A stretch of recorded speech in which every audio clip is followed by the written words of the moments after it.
Welcome to SheTech, from Dream to Career, the podcast that is all about showing you what jobs are in the tech world, but also giving women role models. Today's episode is a very special one because we're going to have Andrea Giorgio, who is the host of this podcast, and we're going to tackle who is her intro, her journey in technology, and how did she manage to get into, on one side, AI, but on the other, why did she start the whole podcast scene. This was a very requested one through my Instagram, so let's get into it and see who is this. Hi everyone, but before we're starting with this, let's switch this. Okay, this is much better. So let me start with an intro myself so that everyone knows who I am and then get into my journey and how I got where I am pretty much. So my name is Andrea Giorgio. I'm the host of the podcast SheTech from Dream to Career, the co-founder of Via Hers, which is a woman in tech association in Amsterdam. And also along everything else, I'm doing right now my master in artificial intelligence, being my last year. So pretty close to the end line. And yeah, I also been the person that worked for almost 2 years in Uber in operations. That pretty much sums everything there. But let's get started with how did I got in this tech world.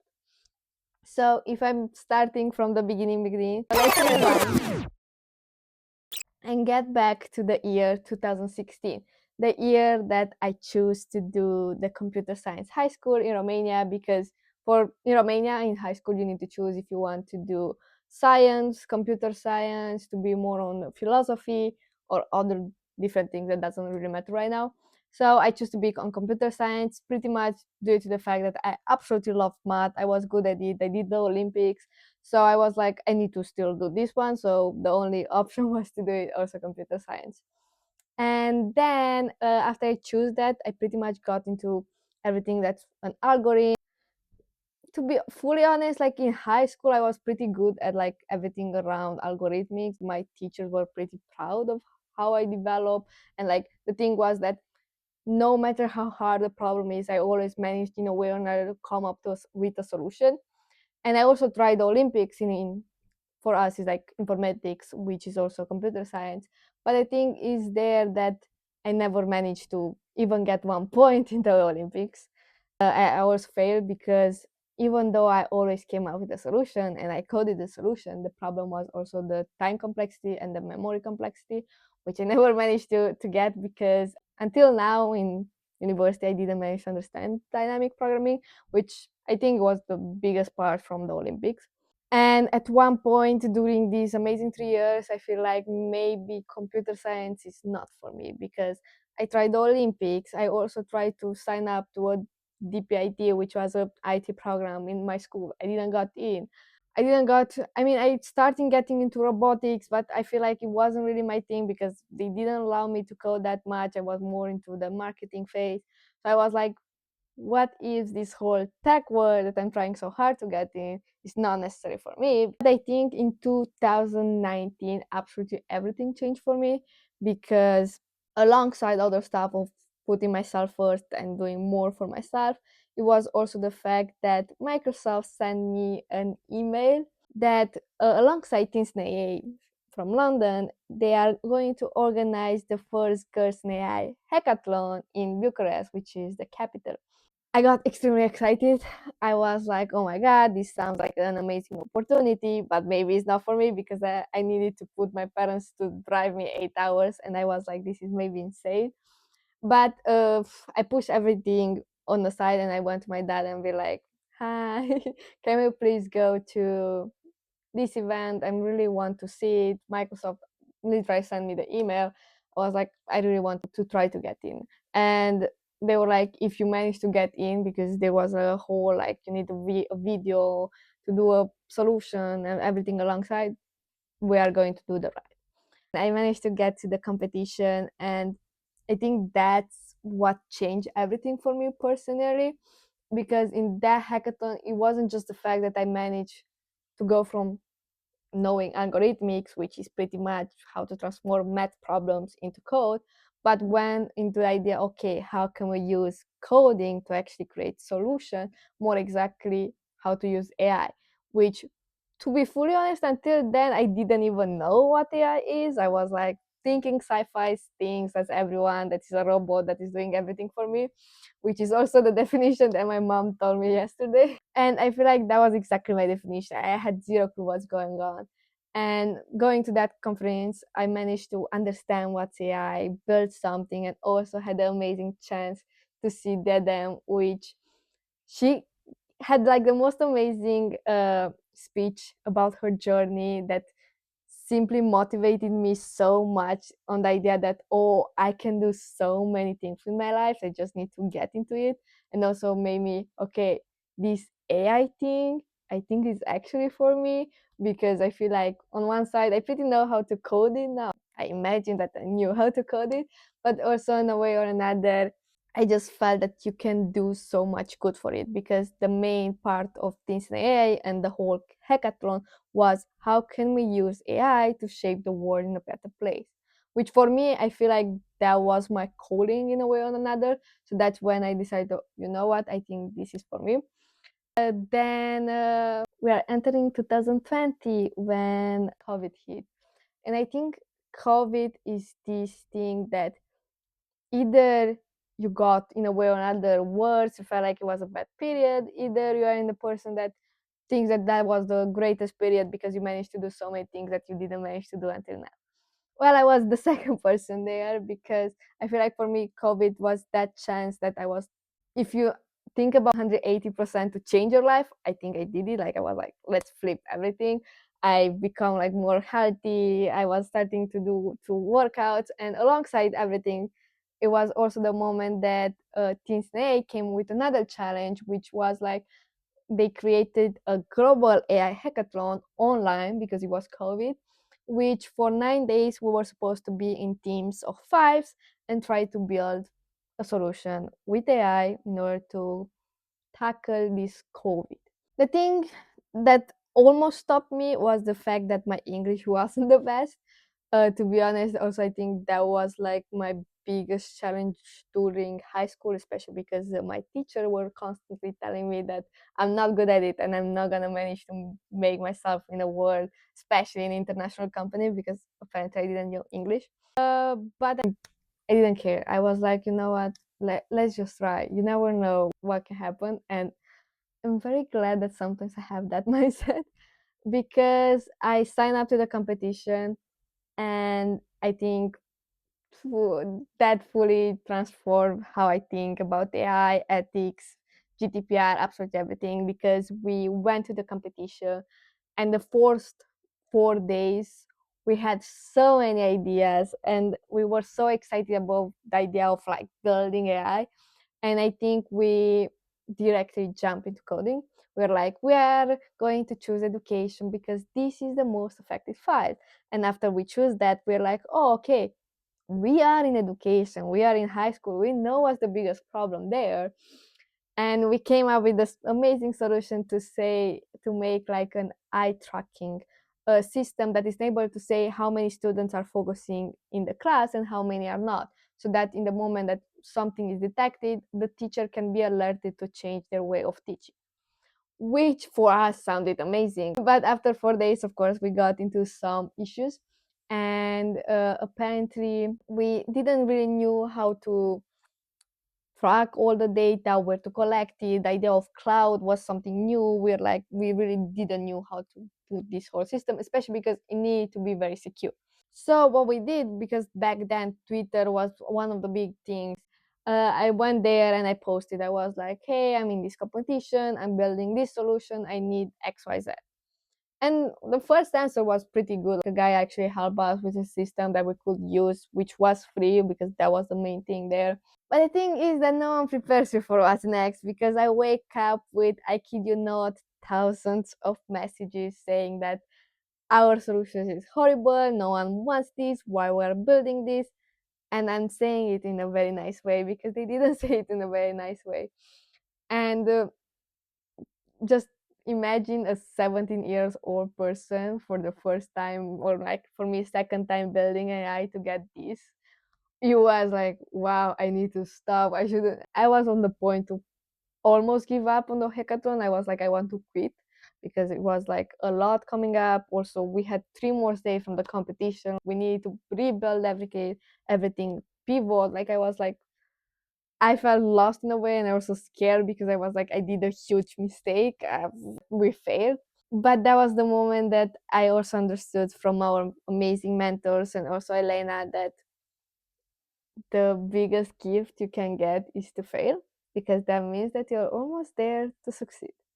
Because that mistake helped us to pivot, build a survey which overnight got 150 responses from the people from Twitter.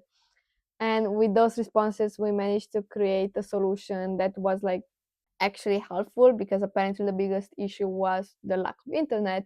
So we decided to build something that in the moment that it's detected that you're having a lack of internet, to send you over the text transcript of the lecture instead of the video, because it's way more easier, or in the moment of a full cutoff, to send you that part of text directly, because so that you don't miss anything. And pretty much these help you a lot, because no one is going to interrupt a class of 30 people because they miss like 5 minutes.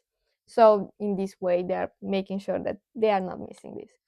And using this, and also looking a lot in GDPR, AI Act, like you name it, I think at that moment I learned about everything. And I also had the luck that Elena put me in contact with so many different people.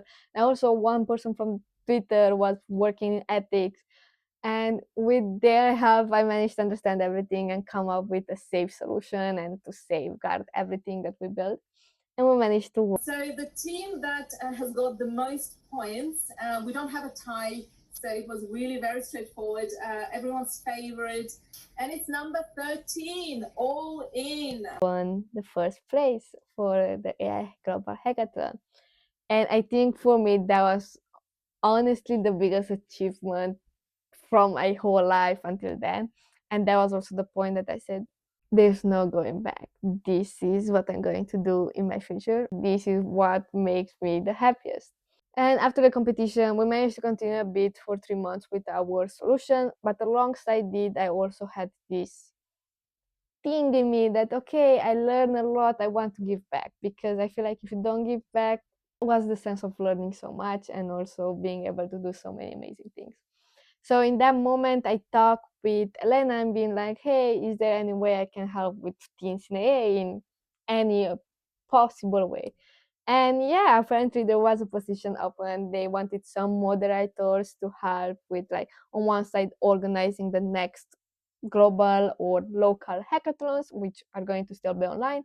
And then also on one side, they needed something on the marketing in order to build Instagram posts, Facebook post, and also LinkedIn. So we pretty much build up all the structure for social media. And I managed to have them organize 5 hackathons, which was, to be fully honest, like, such an inspiring moment, because you're not only able to see the teams, see everyone coming up with solution, and also like I literally went to absolutely every team and trying to help them, also explaining my journey in order for them to understand. And also I was a all-in mentor in a way or another, in order to explain them what they learn, how to do it, and like trying to put them in the right track as other put me in the right track. But also giving the chance to see so many amazing mentors that I managed to talk, because if you are in the team, in the staff, basically you have a bit of a different relationship with them, and also with the speaker, and like preparing everything. And I felt like that's when I built my network. So I did that. And then in 2021, at the almost at the beginning, Elena came to me and was like, let's try a new challenge. How would be to bring the whole Teens Day and create Teens Day Romania? And that's how I become the founder of Teens Day Romania, which is pretty much got the whole concept of what Teens Day is doing, building these hackathons, programming, mentoring, workshop, panels, different activities for teens, in order to bring this back to Romania, in order to teach the teenagers what is artificial intelligence and how can we build AI to shape the world in a better place. So I started with them. We started having our first event in March, then another one in February, in I think September same year, and we got on for around 4 years of like building and doing some amazing thing, which I think I didn't even knew how much impact they had until this year when I met again some of the teams that came to my events, and they came back to me at a conference and were like, "Oh my God, you're so amazing! We were to a hackathon. They helped us a lot." And like just seeing them and like how they told me they felt in the event and how the event helped them simply made everything worth it. And I was like, okay, this is why I did it. I at least helped some people, which I'm so happy that I managed to do. And then alongside everything else and my final exams, I also apply without my parents knowing to the university in Amsterdam for artificial intelligence. I applied to almost 3 universities in different places. And just when I got my acceptance letters from everything, I went to my parents and be like, I got in. And they were like, oh, you applied? And I was like, yeah, I applied. Because they thought that I'm going to do my university in Romania. But the thing was that I was so sure that I want to do AI that I was like, I cannot let absolutely anything to stop me. And I was like, I don't know how possible it is or not, but I can at least apply and see what's going to happen. And from there, I will figure it out in a way or another. I can talk with my parents, we'll discover a plan. I'm going to, I don't know, work on the side. I'm going to do something. And I got so in 2021 as well, in August 29, I got my 2 suitcase and moved my whole life in Amsterdam at just 18 years old. So I got in the university where I learned so much. My first year of bachelor and second one, I feel like that's what put the whole base of how to code artificial intelligence, what is it, how you use it, how you need to think about the whole solution. And one of the things that I loved about my university, which is VU Amsterdam, is the fact that we are also focusing a lot on the practical side. I felt like all the time we had this theory there. The second time I needed to do an assignment on that theory and actually apply it, which made the whole process of learning so much better, because I feel like if I'm actually doing it, it's better. And also I think the whole hackathons and competition that I already did helped me a lot, in the sense that all the time we were teaching something in the lecture, I was like, oh, I think we should have that because it's going to help me build XYZ, even though otherwise you don't really see it. But for me, it was like very good to see the practical side inside the whole theory and why I'm supposed to learn what I'm supposed to learn. And after my first year of bachelor, I decided that I'm going to again help people learn, and I joined as a teacher assistant for introduction to AI and also intelligent system. The thing in Netherlands is that if you have pretty good grades at your courses, the next year you can teach them as a teacher assistant, which sometimes implies that you need practical, where basically you are doing exercises with everyone and like explaining what was to the lecture or exam material, or you're the type of teacher assistant that is like there to help students finish their homework, if they have issues in their code, to help them fix them, and different things alongside these two. So I managed to do that for almost 2 years approximately, and I was like really driving into it, to be honest. I absolutely loved helping everyone. And after I finished this like teaching, I also talked with one of my teacher, because I was like, this sounds amazing. I'm also curious about something which is called research, which my university is a research university. That means that we are all the time talking about doing research. And I was like, I'm really curious, how is it to work in research and basically in academia, because I knew I loved teaching. So I was like, maybe I could go in that path of the career. So I started a research in hybrid intelligence, which was pretty much I needed to create an ontology on everything around hybrid intelligence, and pretty much that should connect all the research is done. And so that if a person wants to do a research on X, they know that they should use the method Y for experiments, they should use that, and pretty much like help researcher with that ontology. Alongside the whole process, I did realize that maybe research is not my thing. I did enjoy the idea of creating new things and like managing to develop so many stuff, but I was like, I wouldn't see myself constantly in the academic field. So the next year I become a course coordinator, so I help more. But I also, that was my last year in bachelor. So that was when I started freaking out because I was like, what I'm going to do next. For me, it was a bit of a scary period because a lot happened also in my personal life, but also at the same time, I was like, I don't have an internship. I don't know. I'm supposed to go after my bachelor to work where I'm supposed to work because I don't have experience. I was teaching a sister, but I don't have developer experience. Should I do a master? Is it important to do a master? Why should I do a master? So that's when the panic a bit hit, and also I was applying to different things and I didn't got it. And then I managed in a way or another to get some interviews. But the problem was that everything that I got an interview in I was going there, they absolutely loved me. That was my feeling, at least, and what they told me. And then at the end, they were like, "Oh, so when do you finish your master?" And I was like, "I'm finishing my bachelor this year." And everyone was like, "Oh, we cannot get you if you don't have a master." So a lot of the time I got that because, hear me out, I was the second generation of students that was doing AI in a bachelor level. Back then, it was used to have it at a master level, but not as a bachelor. So everyone was like, "What's going on?" Pretty much now I think it's better, but back then it wasn't. So I was like, okay, maybe I should do a master because apparently it's needed. So I applied for a master. I was like, let's just sign up just in case I don't get anything. At least I have the master. And after some amazing interview, I also managed to be part of She++, which is an event organized by Uber, I think every November.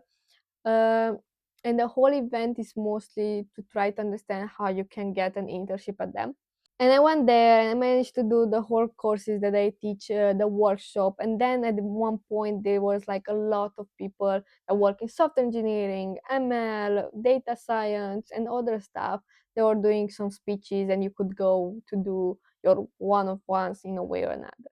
And I went there and I talked absolutely at everyone, front end, back end, you name it. I was like everywhere. And I was like, no one is actually doing anything business related because I also, alongside me loving tech, I also love the business part, and I feel like I really wanted some experience there. So I went to the recruitment because I'm that amazing person that is going to recruitment to ask questions, being like, I don't like this, can you give me something else? So I didn't say that. I just told them that, look, I really enjoy talking with them. I think they have some great points on the tech side. I really enjoy that, but I feel like something is missing, which is the business perspective. I really love this idea of talking with people and coming up with solution, which I feel like software engineering is not necessarily doing, at least in the big corporation. And they come to me and was like, what about operation? And I was like, I don't know what's that. I never heard of that word, to be fully honest. And they bring an intern, Francesca, I still know her name. And she explained to me like what's operation, what is she doing, pretty much like the whole operation. What mean, at least now for me, you look into the data, you're finding a problem, you come up with a solution, try to see if that solution works for all the local teams if you're in a central team. Then you're doing usually, or at least for me, I did an XP to try to see is this actually a good solution or is better what we had before and we need to try something else. And if the XP is successful, you can implement it and see the results. And I think that idea that I could go in the data, find something, come up with new ideas, and also in a way or another be able to also see the results gave me such a wow, I really want to do something like that. So I signed up. To be fully honest, I was hesitating. I don't think I ever told anyone that, but I did receive the email saying that they opened the position, and I didn't reply to the email to sign up for almost 2 weeks. I just looked at it. I was like, I don't know what to do. I feel like based on the skills, maybe they don't fit me the best because I'm more technical. I'm not really MBA. I didn't do any master in business. I didn't understand a lot of concepts. So I was like, I don't know if I managed to get in because this is crazy. I don't have the skills. And after a week and a half before I left to London that year, I was like, You never know. What's the worst you can happen? I get to know. I already got 10,000 no's. Let's apply. And I applied. And I managed to went through the interview, and I managed to somehow convince everyone that I should get the role in operation. And after the whole interviews, I got a call from the recruitment, and they were like, "Are you sure you want this role?" And I was like, "Does that mean I got it?" I was very happy to find out, of course, that I got it, but there was a whole conversation if actually this is for me, because I'm extremely technical from a skills perspective, and what they offer is nothing technical. And in that point, I made a decision that that's what I want. I really want to see how is operation, and how is everything around it. So they gave me the position. I signed the contract, and in February 2024, I joined Uber as an intern. One of the best internship that I could choose, to be honest. I think in the operation file you learn so many different things on how business works, how you create solution from problem, how each part of the business works together, how engineering, product, ops, and then you have the marketing, and everything is going on together, and you pretty much have visibility over what everyone is doing, or slash when you're coming up with a solution and you need product, you need to go to them, sell. So I feel like I learned a lot of different things. I also had an amazing luck with a great mentor that I will forever be grateful, and also an amazing manager that were very careful with me developing myself a lot and learning everything that I could. They also give me an extension of my internship, so instead of 6 months I did 1 year, and they give me this opportunity to also be the product champion for me, so which back then was like a huge responsibility. And pretty much it wasn't supposed to be an intern level thing, but they were like, you should do it. I also asked for it, and I was extremely happy. I think it was great. But the thing is that after 1 year, they were like, "You're doing great, but we are not having any opening position, but we can extend again your internship." And even if I love the team, I love what I was doing there, I think it was the moment that I wanted to see myself grow, because I feel like this is great, but I feel like I don't see myself grow in the role. I'm just switching to another internship, doing another thing, but it's still an internship. Am I good? Am I not good? I understand that I'm good, but I still don't get the role. So it was a lot of tackling of understanding what's going on. But as I said, great mentor and also some great friends at work that helped me prep a lot. Not just my mentor, also my great friends. I'm not gonna tell names, but they know themselves for sure. And they helped me to prep myself for the interviews for an L3, which is in a way or another jumping to positions, because I was L 0.1 and I jumped L2 and I'm supposed to get in L3.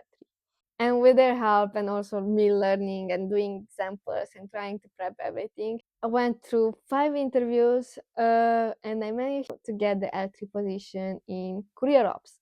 That, of course, meant that I need to switch team, switch absolutely everything that I'm doing. And what I think I wasn't prepared that much to go from I know everything on what I'm doing and I'm pretty good at it to I know zero, even though I'm still working in operation.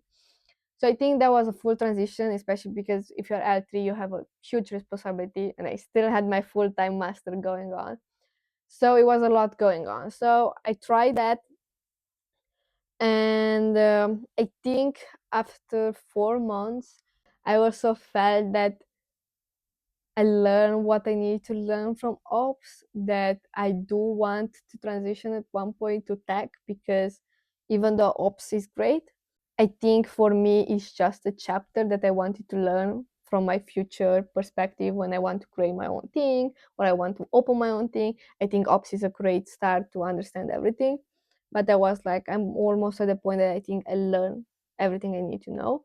I also felt that I didn't enjoy anymore what I was doing, because it was like it wasn't the same as in my internship. It was totally different that I was doing back there.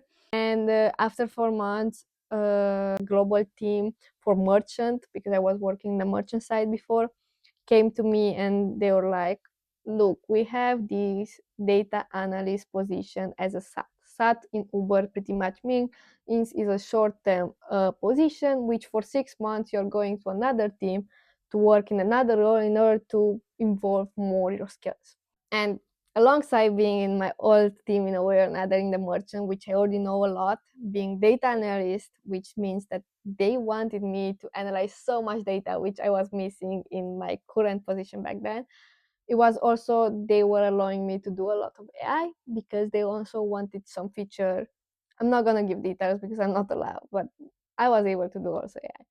I also enjoyed a lot, like the people that I was supposed, if I'm getting that position, to work with were some people that I used to work in my internship. So the relationship was already great on my side. The thing about short-term assignments, apparently you're only allowed to have them after you're 1 year in your position, and I was 4 months in my position. So it was a challenge in a way or another to get it, but as I'm always in the opinion, you never know until you ask. I asked for it. I got the position. We need to talk with management to see if it's possible to move me. A short answer, I managed to move 20% of my work into the data analytic position, and 80% of my work was still in my old team. But 20 is never 20, 80 is never 80, and I started working a lot to different things. I was trying to push up different things. I also absolutely loved that 20%. I loved what I was doing there because it was more technical. I still have a bit of business, but it was still very much technical, and it was a hard balance for me. But of course, I also learned from these next 3 months how to balance myself, how to prioritize, how to say no, because that was a thing that I didn't knew how to do. And I was like always saying, yes, I can do it. Yes, I can do it. And then you end up with an Andrea working until 2 a.m., which I think I did it to myself because everyone was still constantly asking if everything is fine with my process. And after everything, and when I finished my personal project in the SAT, I decided that it's time to leave ops, to say, okay, this was a great chapter, but it's time to end because I'm ready to get more into a technical perspective. I'm ready to go either in data science or in AI engineering or a cloud solution architect, anything but more technical. And for me, it was one of the hardest thing ever because I never quit anything in life, no matter how hard it is, no matter how good, not good, whatever it is, I'm doing it. And if I manage to burn out myself, I'm doing it. I never quit. And for me to do the decision to quit the job was a huge one, especially because I didn't have another job to go to. I just had my master. So in August, I decided to put on my resignation letter because it was time to say goodbye to everything ops related. And also for my mental health back then, it was also time to have a break because I've been working full time alongside my full study for 1 year and 8 months. And even back before that, I was still working on stuff. And yeah, in 5th of September, I left Uber and I started being only a student, which was a whole journey of me trying to say I'm just a student from, oh, I'm the operational manager for XYZ. So it was a process to adapt to. It also took me a lot of time to actually accept that I'm doing that. But I think now I'm very happy with what I did. I think that was the right decision for that specific moment because I chose myself. I chose to take the next 6 months focusing on finishing my master and then jumping either in another internship or another work. Managed to get my next work from February, so I'm happy for that. And I think these months allow me to work on what's my sole project, which on one side is this podcast, because I was like, I met so many incredible women in so many incredible roles in tech because through Uber I managed to just met them. And I was like, I want to give back in a way or another, meeting them and also what I learned, how many jobs they have, their journey, which for me is an inspiration all the time, and also the challenging, how they think, what did they do, what skills you need. And I was like, you know what, let me create this podcast in a way or another to tell everyone stories, but also to give woman role models, which was another thing that I really wanted to do, because I feel like in my uni I lack a bit of woman role models, and I was like, oh, when I started working, I had those, but I don't know how easy it is to find them. So I was like, let me show that. And alongside this, with my quitting, also my teammate that was in the same team with me, and she was also working in ops, but alongside working in ops, she did her master in AI, so she had the technical, and she was really wanting to go in a more tech side. So that's when she came to me and was like, do you want to start a woman in tech community in Amsterdam? Because I know you're already starting something like that in Romania. And I would love to actually have more women to connect and learn from each other and empower each other. And that's how I also became the co-founder of Viajers.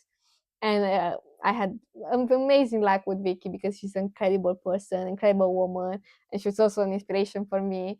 And I'm so happy that now she's more technical and she managed to move.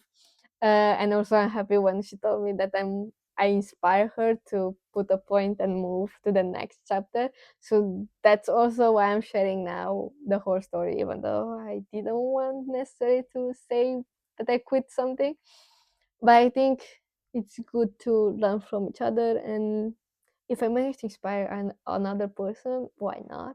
I'm happy to do it. And pretty much that's my whole journey. I didn't get any other specific question than this, but I'm happy to do a second episode if there is more that you're curious about. Just put it in a comment, and I'm always here to answer absolutely everything. And until the next episode, if will ever be another one with me, which probably will be because I will invent something, let's just grow together. And I wish you literally all the best. And if you're in Amsterdam, don't forget to come to Viajers community. We're going to have our next event somewhere in 2026 at the beginning. And pretty much that was me. That's Andrea Giorgio and her amazing journey in tech. And I hope it didn't bore you fully. Until next time, and follow for everything else.